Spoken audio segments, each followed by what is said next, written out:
This is World Report. Good morning, I'm John Northcott.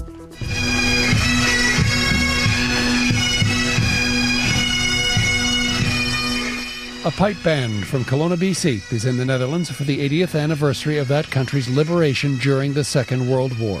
They're part of a large Canadian contingent marking the event. Liberation Day is Monday, but this hour there's a memorial at the War Cemetery where 2,300 Canadian soldiers are buried. More than 7,600 Canadians lost their lives in the fight to free the Netherlands. Veterans from those battles are present there today. The CBC's Chris Brown spoke to some of them in Apeldoorn. I think he can walk. Their bodies are frail, but the Canadian veterans who stepped off the bus or were helped off in wheelchairs brought big smiles and firm handshakes to Apeldoorn. Among them, 101-year-old George Morash, a machine gunner who was wounded in France. I was here for the liberation. 102-year-old George Brewster was a Spitfire pilot who flew over 60 missions during the war. It's an honor to be with you. It's an honor to have you here. Also part of the Canadian delegation here are sailors whose ships participated in D-Day and soldiers who served in Italy, France, and the UK. Jennifer McLeod is from Veterans Affairs. They came from all over Canada. It's a big journey for them, but they are really excited to be here, and all of them wanted to be here and are anxious to come back to the Netherlands any chance they get. The push by Canada's army through Holland's Rhineland in February and March 1945 was the last major Allied offensive of the war, and also one of the most vicious. In total, Veterans Affairs says more than 7,600 Canadians were killed liberating the Netherlands. Many of them were buried in a cemetery near Grosbeek, where later today there will be a ceremony of commemoration. The veterans will also be celebrated at street parades in Apeldoorn and at Wageningen, where a Canadian general accepted the surrender of Nazi forces in the Netherlands 8 decades ago. Chris Brown, CBC News in Apeldoorn. The 80th anniversary of Liberation Day falls on Monday, and you can join myself and the CBC's Nella Ayed to bring you a wrap of the events commemorating the Canadians who made the ultimate sacrifice. That's on Monday at 9 p.m., 9:30 in Newfoundland on CBC Radio and the CBC Listen app. CBC News is getting a rare look inside Iran at a crucial moment in time. It's been holding dialogue with its long-standing enemy, the United States, over the fate of its nuclear program. But now there's uncertainty after the next round of talks between the two was abruptly postponed. Senior international correspondent Margaret Evans is in Tehran, gauging the mood. On the streets here, in the markets, where people associate soaring prices with decades-old Western sanctions, there has been a thread of hope for a deal between Washington and Tehran. The value of the Iranian rial has dropped 50% over the past year, putting pressure on the government to ease economic pain. If they reach a deal, that would be great, says Lale. It will benefit both sides. But there is also doubt and pride.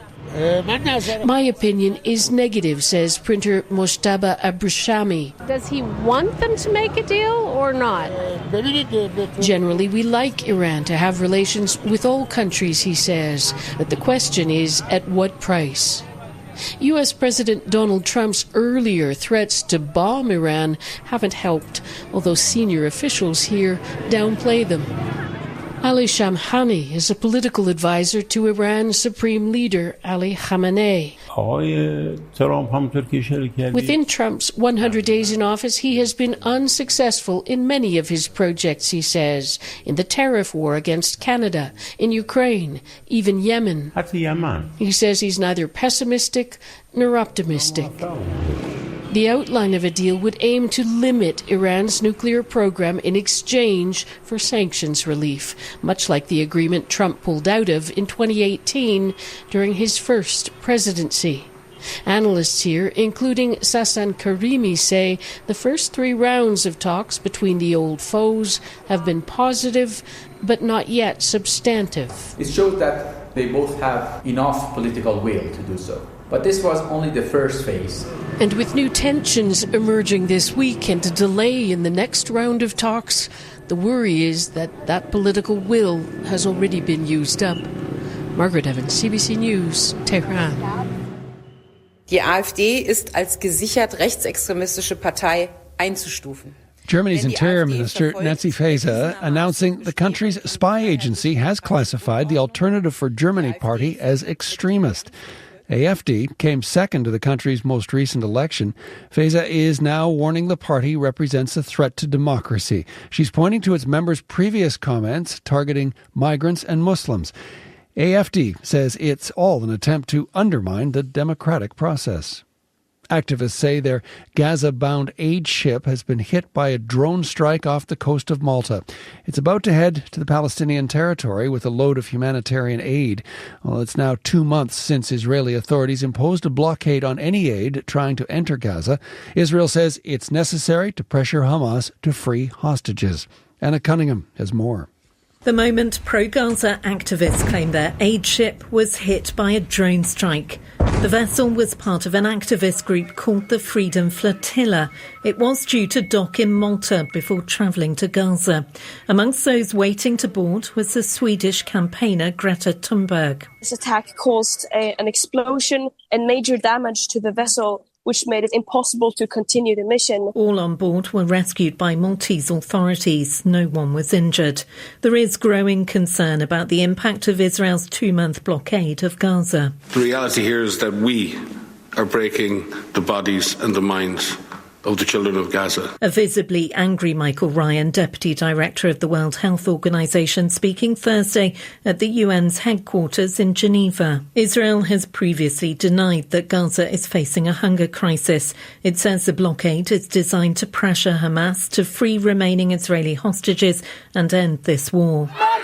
In a community food kitchen in Gaza City, people scramble to get a meal. The UN World Food Programme says food stocks are depleting. Recent Israeli strikes have reportedly hit residential buildings and tents sheltering displaced people in Rafah and eastern Gaza City. Israel is yet to make it clear when and how aid will resume. Anna Cunningham, CBC News, London. British Columbia is holding a day of mourning for the victims of last weekend's Lapu-Lapu tragedy. A mass memorial is taking place today in downtown Vancouver. 11 people were killed in the incident, more than 20 others hurt when a man in an SUV drove into a crowd attending the Filipino Street Festival. Kaiji Adam Lowe was detained at the scene after being surrounded by bystanders. Lowe is charged with 8 counts of second-degree murder. He has his next court appearance this afternoon. And finally, it's open season on Ontario's black bears. Over the next 6 weeks, they're fair game for hunters, but bear advocates are pointing to new research suggesting the bear population is in decline. And that's raising questions about the hunt and the way the province is managing the species. Anayat Singh has more. Black bear population numbers are really a social sort of decision, right? Scientist Joe Northrup studies bears for the Ontario Ministry of Natural Resources. He says black bear populations in the provinces north near Sudbury and Thunder Bay have declined significantly since 2010, by 20 to 40%, possibly due to conflicts with humans and hunting. Our mandate is to manage species, manage natural resources sustainably, and so the estimate is based on groundbreaking research to count bears using thousands of DNA samples collected from wild bears throughout the province. We want to make sure that there's black bears around for all of the different social values and cultural values and ecological values that they provide for Ontarians. But the data showing population declines is only part of the puzzle. Mark Rickman is a wildlife biologist with the Ontario Federation of Anglers and Hunters. We need to decide how many bears we want in an area as a society to determine whether or not any of those declines are of a concern and actually require management attention. The spring bear hunt brings in as much as $50 million for the tourism sector, but is divisive because it's when mother bears have young cubs and are vulnerable. The Ontario government said no changes are planned to the hunt this year, but that it is continuing to monitor the population and will take action if needed. Inayat Singh, CBC News, Toronto. And that is the latest national and international news from World Report. If you're enjoying the World Report podcast, please follow us and tell a friend. It helps to spread the word. And remember, for news anytime, go to our website, cbcnews.ca. I'm John Northcott. This is CBC News.